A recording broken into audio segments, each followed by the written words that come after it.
তো এই জন্য বিভিন্ন জায়গায় মাজার ভাঙ্গা এসব হামলার জন্য অনেকে কয়না আন্দোলন করো, এটা করো এটা করো। আমি কিছু আন্দোলনের দরকার নাই, মাজার কয়টা ভাঙছে আরো কয়টা ভাঙতে দেন, কয়টা ভাঙছে আরো কয়টা ভাঙতে দেন। কারণ কি, আল্লাহ তো নিজেই বলছে, মানে আদালি ওয়ালিয়ান ফাকাদ আযামতুহু বিল হারব, যারা আমার বন্ধুদের সাথে বেয়াদবি করে আমি আল্লাহ তাদের সাথে যুদ্ধের ঘোষণা দেই। তো যখন কয়েকটা মাজার ভাঙার পরে একটার হাত থাকতো না, একটার ফাও থাকতো না, একটা হঠাৎ অ্যাক্সিডেন্ট করে মারা যাইব, এরপরে টের পাইব না রে এটা করার কারণে আল্লাহর গজব আমার উপরে পড়ে গেছে। কথা কি বুঝতে পারছেন? এটা করার কারণে আল্লাহর গজব আমার উপরে পড়ে গেছে, এটা করা যাবে না। এজন্য আমি কইছি, যদি দুই একটা মাজারে হামলা করে থাকে, যেখানে করছে শাহপুরান বাবার মাজারে হামলা করছে, দেশের বিভিন্ন জায়গায় বিভিন্ন মাজারে হামলা করছে না, আমি কইছি হামলা করতে দেন, করো কয়েকটার ভিতরে, কয়েকটা ভাঙ্গুক, ভাঙ্গার পর যখন এগুলোর উপর আল্লাহর খুদাই গজব আসবে দেখবেন সাবধান হয়ে গেছে। আপনি কথা বুঝতে পারছেন তো? আবার এগুলার কারণে আমার এখানে আরেকটা প্রশ্ন আছে মাজারওয়ালাদের প্রতি। আপনি দেখেন দেশের বিভিন্ন স্থানে মাজারগুলা যে চালাইতেছে, বেশিরভাগ এগুলো ইসলাম সম্পর্কে মূর্খ, এটি ইসলাম সম্পর্কে কিছু জানে না। আপনি কথা বুঝতে পারতেছেন? ইসলাম সম্পর্কে মূর্খ মাজার যারা চালাচ্ছে, মাজারের ভিতরে মহিলার আনাগোনা হচ্ছে। আপনারা কোন তো মহিলারা কি বেপরদাভাবে চলা যায় আছে, এটাতে করতেছে। এটার কারণে এখন বিভিন্ন পন্থীরা এরা কইব মা এখানে বেহায়াপনা হয়। যদি সে ইসলামপন্থী হইতো, যদি কোরআন সুন্নাহ মোতাবেক কথা বলতো বা কোরআন হাদিস সম্পর্কে জানতো, একই বেপরদা মহিলাদেরকে মাজারে আইতে দিত? আপনি কথা বুঝেন নাই? বেপরদা মহিলারা মাজারে আইতে দিত? এইগুলা করার কারণে মাজারের প্রতি মানুষের একটা আক্রোশ তৈরি হয়ে গেছে। মাজারের প্রতি কি তৈরি হয়েছে? আক্রোশ। এই জন্য আমার কথা হইল, মাজারের ভিতরে যদি কোনো শরীয়ত বহির্ভূত কাজ হয়, মানে এই কাজটা ইসলাম পছন্দ করে না, এমন কোনো কাজ হয়, আপনি কাজটারে বন্ধ করে দেন। কাজটারে কি করে দেন? বন্ধ। মনে করেন আমার এ মাথার ভিতরে অনেকগুলো উকুন হয়েছে। কি হয়েছে? অনেকগুলো উকুন হয়েছে। এখন আমি বাড়ির যে আমার মার কাছে বললাম, মা মাথাটা তো উকুনের জ্বালায় চুলকানিতে থাকতে পারি না। আমার মা যদি বলে মাথাটা কাটতে ফালাই দিই, আচ্ছা আমার কথা অনুযায়ী জবাব হয়েছে, আমি আমারে দিয়ে বোঝাইলাম আমার মাথায় উকুন হয়েছে। বাড়িতে দেয়া বললাম, মা আমার মাথায় উকুন, এখন কি করতাম? চুলকানিতে থাকতে পারি না। আমার মা বললো মাথাটা কাটতে ফালাই দে। উত্তর হয়েছে? উত্তর হইব কি? উকুন চলে যায় এমন কাজ করো, উকুন চলে যায় এমন কাজ করো, চিরুনি দিয়ে আশ্রয়ে উকুন ফালাও, উকুন নাশক শ্যাম্পু দিয়া উকুন ফালাও, এটা হবে কাজ। এখন আপনি যদি মাথা কেটে ফালাই দেন, আপনি তো বাঁচতেন না। তো এমনভাবে মাজারে শরীয়ত বহির্ভূত কাজ হওয়ার কারণে আপনি মাজার ভাঙবেন না, শরীয়ত বহির্ভূত কাজ বন্ধ করে দিবেন। কথা ঠিক আছে না? শরীয়ত বহির্ভূত কাজ বন্ধ করে দিবেন। এই কাজগুলো যারা করায় তাদেরকে এখান থেকে সরিয়ে দিবেন। তখন দেখবেন মানুষের মাজারের প্রতি খারাপ কোনো দৃষ্টি আসবে না। আপনি মাজারের প্রতি খারাপ দৃষ্টি আসবে কেমনে? হযরত শাহজালাল ইয়ামানি না আইলে আমরা ফরনে দুটি থাকতো। আপনি বুঝতে পারতেছেন?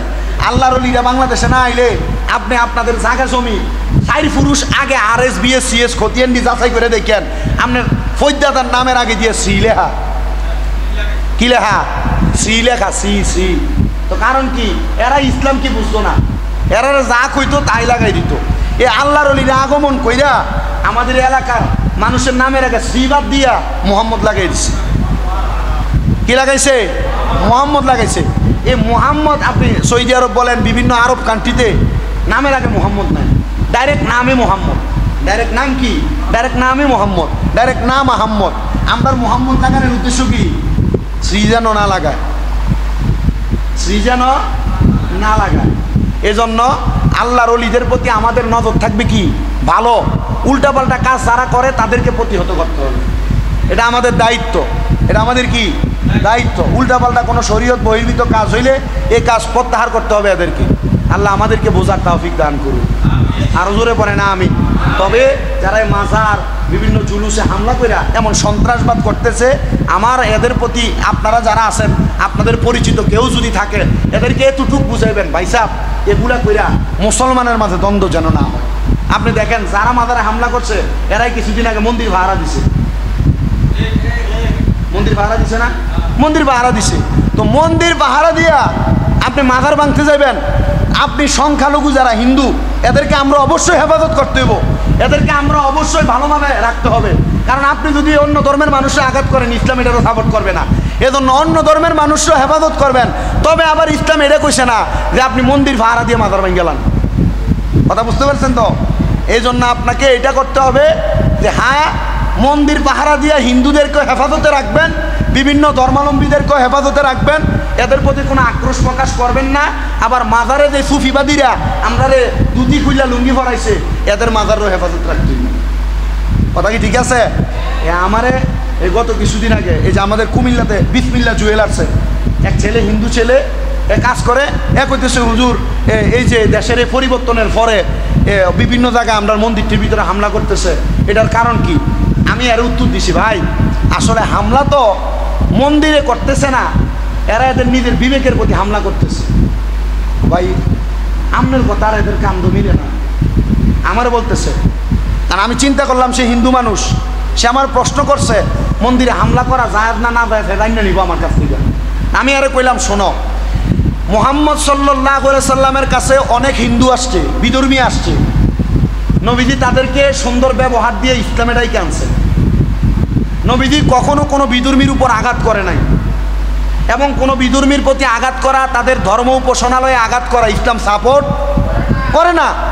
তো যারা করতেছে ইসলাম বলে তারা মুসলমান না। আমার হ্যাঁ প্রশ্ন করতেছে আবার উল্টে, হুজুর এরা তো মুসলমান, আমার এরা রাজনৈতিকভাবে আমরা মন্দিরে হামলা করতেছে। আমি তারা কইলাম না, এরা মুসলমান দাবি করতে পারে, আসলে এটা নামের মুসলমান। আমি এরা সরাসরি কইলাম, এর সামনেই একটা এমিটেশনের স্বর্ণের চেইন আর কি।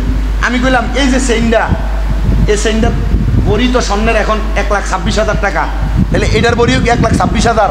এখন না ভাই, এটা তো আপনি 2600 টিয়ার নিচে, 2600 টিয়ার কম হইলেও নিতে পারবেন। আমি কইলাম এটা তো দেখতে স্বর্ণের মতো। কোন না, এটা স্বর্ণের মতো, এটা স্বর্ণ না।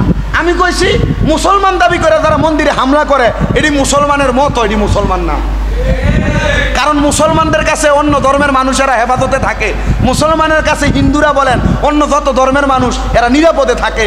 কোনো মুসলমান দাবি করে মন্দিরে হামলা করতে পারে? আল্লাহ তাআলা আমাদেরকে এসব বিবাদ থেকে হেফাজতে রাখুক, আমিন কোন। তবে মুসলমান দাবি করে আবার মাজারে হামলা করলে বুঝবেন এটার ভিতরে আবার অন্য ধর্মের মানুষের গন্ধ। এটা নামে মুসলমান, ওই ইমিটেশনের স্বর্ণের মতো স্বর্ণ না, এটা মুসলমান দাবি করে, মুসলমান না। আল্লাহ তাআলা এগুলো থেকে আমাদেরকে হেফাজত করুন। আরো জোরে বলেন। তাহলে সন্ত্রাস করা যাবে? যারা সন্ত্রাসী কর্মকাণ্ড করে এদের সাথে সম্পর্ক রাখা যাবে? আপনি দিয়ে এদের ডরে সালাম দেন। আপনি ডরে সালাম দেন না? আমরা সমাজে মানুষ যারা সন্ত্রাস করে, মারামারি করে, কাটাকাটি করে, দ্বন্দ্ব করে, এরা ডরে সালাম দেয়। এদের সাথে ডরে অন্য অনেক বিষয়ে কথা বলে না। তা আপনাদের কাছে আমার আবদার হলো, রসুল বলছে কেউ যদি তার ক্ষমতা শক্তি বাড়ানোর জন্য এমন সন্ত্রাস যারা করে আল্লাহকে সম্পর্ক রাখে, এ ব্যক্তি ইসলাম থেকে বাইরে হয়ে গেছে। আল্লাহ আমাদেরকে বোঝার তৌফিক দান করুন। সহজভাবে সরলভাবে চলবেন, কোনো দ্বন্দ্বের সাথে লিপ্ত হবেন না। যেখানে দ্বন্দ্ব সেখান থেকে দূরে থাকার চেষ্টা করবেন। আল্লাহ বোঝার তৌফিক দান করুন। যারা শূন্য